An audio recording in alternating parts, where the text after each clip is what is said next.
नमस्कार दर्शकों, मैं एस्ट्रोलॉजर श्याम गुप्ता ज्योतिष की यात्रा चैनल में आप सभी का स्वागत करता हूं। आशा करता हूं आप लोग मज़े में होंगे दोस्तों।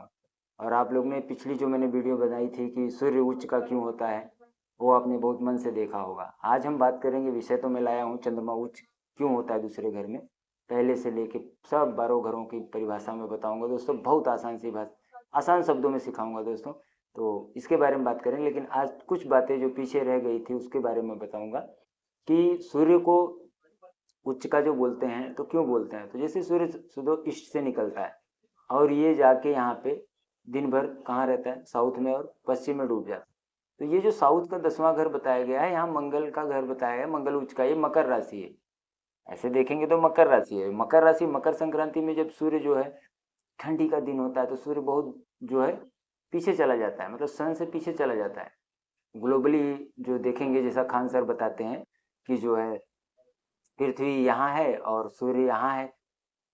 सूर्य यहाँ है तो जब ये इसके नज़दीक आ जाती है यहाँ पे तो ठंडी होती है, और जब इसके सामने आ जाता है पृथ्वी की जो इंडिया का जो भाग सामने आ जाता है सन के, तो वो जो है उस समय गर्मी पड़ती है दोस्तों। और जब ये पीछे चला जाता है, जब इंडिया का भाग जो है यहाँ आ जाता है इंडिया, और सामने जो इसके फ्रंट में, सन के फ्रंट में जो देश आते हैं, उस समय वहाँ पे गर्मी पड़ती है। और जब यही घूमते घूमते घूमते जब यहाँ आ जाता है, तो जब इस इंडिया के भाग पे सन का लाइट पड़ता है जो कि बहुत दूरी पे होता है, तो यहाँ पे जो है बोलते हैं कि जेठ बैसाख जो बोलते हैं उच्च का सूर्य हो गया।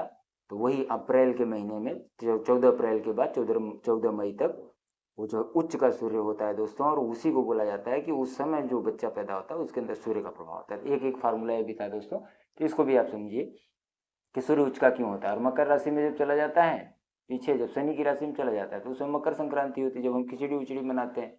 तो उस समय पृथ्वी के भाग से पीछे, जैसे शनि आया है तो वो अपनी धुरी पे चक्कर लगाते हुए पीछे चली जाती है, मतलब। तो ये जब इंडिया का भाग यहाँ पीछे होता है तो यहाँ सन की लाइट नहीं जा पाती, जो फ्रंट में जो देश आते हैं वहाँ पे गर्मी पड़ती है, और यहाँ पे ठंडी हमारे देश में पड़ने लगती है, जो कि सन से करीब होता है लेकिन ठंडी पड़ती है। जब सन से दूर होता है तब गर्मी पड़ती है। तो ये थोड़ा सा समझने वाली बात है। तो ठीक है दोस्तों, विषय, अपने विषय पे आते हैं। चंद्रमा उच्च का क्यों होता है। जैसा कि शास्त्रों में कहानी है, चंद्रमा कर्क राशि का स्वामी है और वृषभ राशि में उच्च का होता है। वृषभ राशि में 3 डिग्री पे दोस्तों जो है वो उच्च का होता है, और कर्क राशि में तो उसका राशि ही है, और वृश्चिक राशि में दोस्तों नीच का होता है। इसकी महादशा जैसा कि बताया गया 10 साल की होती है। और ये इसके जो नक्षत्र हैं, जो जैसे कि राजा प्रजापति दक्ष की पुत्रियां थी 27, तो 27 जो हमारे नक्षत्र हैं, अश्विनी भरणी कृतिका रोहिणी मृगशिरा आर्द्रा पुनरसु पुष्यश्लेषा मघा पूर्वा फाल्गुनी उत्तरा फाल्गुनी हस्त चित्रा स्वाति विशाखा अनुराधा ज्येष्ठा मघा मूल पूर्वाषाढ़ा उत्तराषाढ़ा श्रवण धनिष्ठा सदभिषा पूर्वा भाद्र उत्तरा भाद्र और रेवती, जो 27 जो नक्षत्र बनाए दोस्तों हमारे ऋषियों ने। तो इसको जो इतना जबरदस्त जो है उन्होंने 30-30 डिग्री का जो राशियां बनाए, उसके बाद उन्होंने 13 डिग्री 20 कला 13 डिग्री 20 कला करके ऐसे 27 जो है नक्षत्र के भागों में डिवाइड किया। तो बताया गया राजा प्रजापति की जो 27 पुत्रियां, ऐसे कथा बना के हमारे ऋषि मुनि ने उसको लोगों में सुनाया, लेकिन उसके पीछे का साइंस आज तक लोगों ने नहीं समझ पाया। वो तो सोचते हैं कि वो राजा थे कोई ऐसे, ऐसा नहीं, ये पूरा ज्योतिष शास्त्र है दोस्तों, कोई राजा नहीं थे। अंतरिक्ष की गणना हमारे ऋषियों ने कथाओं के माध्यम में लोगों को सुनाया था। तो जो है वो, तो रोहिणी जो थी, रोहिणी नक्षत्र जो है, चंद्रमा जब वो वृषभ राशि में रोहिणी नक्षत्र आता है, जिसमें हमारे भगवान श्री कृष्ण का जन्म हुआ था दोस्तों। तो जब हम कृष्ण जन्माष्टमी मनाते हैं तो उस समय चंद्रमा जो है वृषभ राशि में होता है, रोहिणी नक्षत्र में। तो इसी आधार पे हम उनके जन्म के आधार, उनके जन्म समय को डिकोड करके उसी समय हम जन्माष्टमी मनाते हैं, कृष्ण जन्माष्टमी। ठीक है दोस्तों, रोहिणी नक्षत्र तो बोलते हैं रोहिणी बहुत प्यारी थी, और चंद्रमा जो है रोहिणी को ज़्यादा प्यार करते थे। 27 पुत्रियों से राजा प्रजापति दक्ष ने अपनी 27 पुत्रियों से ब्याह दी थी। तो ऐसी कहानियां कथाएं बनाई दी दोस्तों। हम विज्ञान को जिंदा रखना था। तो कथा नहीं, पूर्ण साइंस है, ज्योतिष है दोस्तों, इसको समझिए। तो जैसा कि मैंने बताया कि और उसमें जो है वो रोहिणी, हस्त और श्रवण, ये 3 नक्षत्र जो होते हैं, रोहिणी नक्षत्र, हस्त नक्षत्र और श्रवण नक्षत्र, ये जो है इनके नक्षत्र हैं चंद्रमा के। तो ये बातें हो गई दोस्तों, ये तो सारी चीजें हैं, ये तो वैदिक में हमको सीखना पड़ता है। लेकिन इस घर में वैसे तो कोई उच्च नीच का नहीं होता, लेकिन चंद्रमा को ही उच्च का स्थान क्यों दिया गया, एलिमेंटली मैं बताऊंगा, एलिमेंटल तत्व के आधार पर। दूसरा घर बृहस्पति का है, इसका कारक बृहस्पति है। तो पानी में ऑक्सीजन घुलनशील होता है दोस्तों। तो धरती पे क्या है, 70% जो है, 70% जो पानी है। तो पानी में क्या है, ऑक्सीजन घुला है। और 70% में मनुष्य से ज़्यादा जीव जो है समुद्री प्राणी, बड़े बड़े प्राणी हैं, बड़ी बड़ी मछलियाँ हैं, शार्क हैं, व्हेल हैं। तो वहाँ ऑक्सीजन की मात्रा की बहुत ज़रूरत होती है। तो सबसे ज़्यादा जो पानी है, तो पानी के अंदर वो ऑक्सीजन घुलनशील है। इसके लिए बोलते हैं कि बृहस्पति के घर में चंद्रमा जो है उच्च का होता है।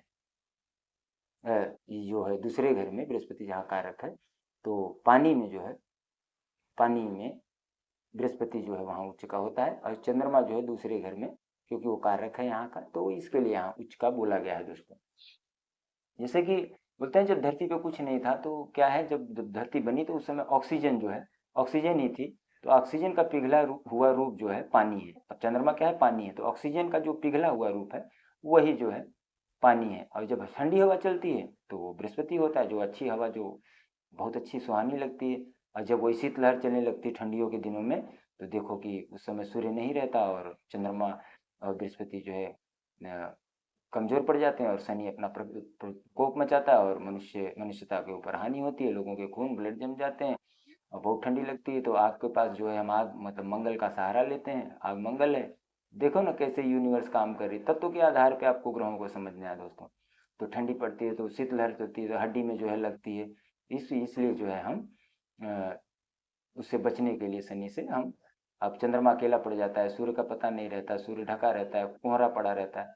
तो सूर्य नहीं रहने से चंद्रमा कमजोर पड़ जाता है। तो ये सारी कहाँ, एक मतलब एलिमेंटल के हिसाब से समझिए दोस्तों।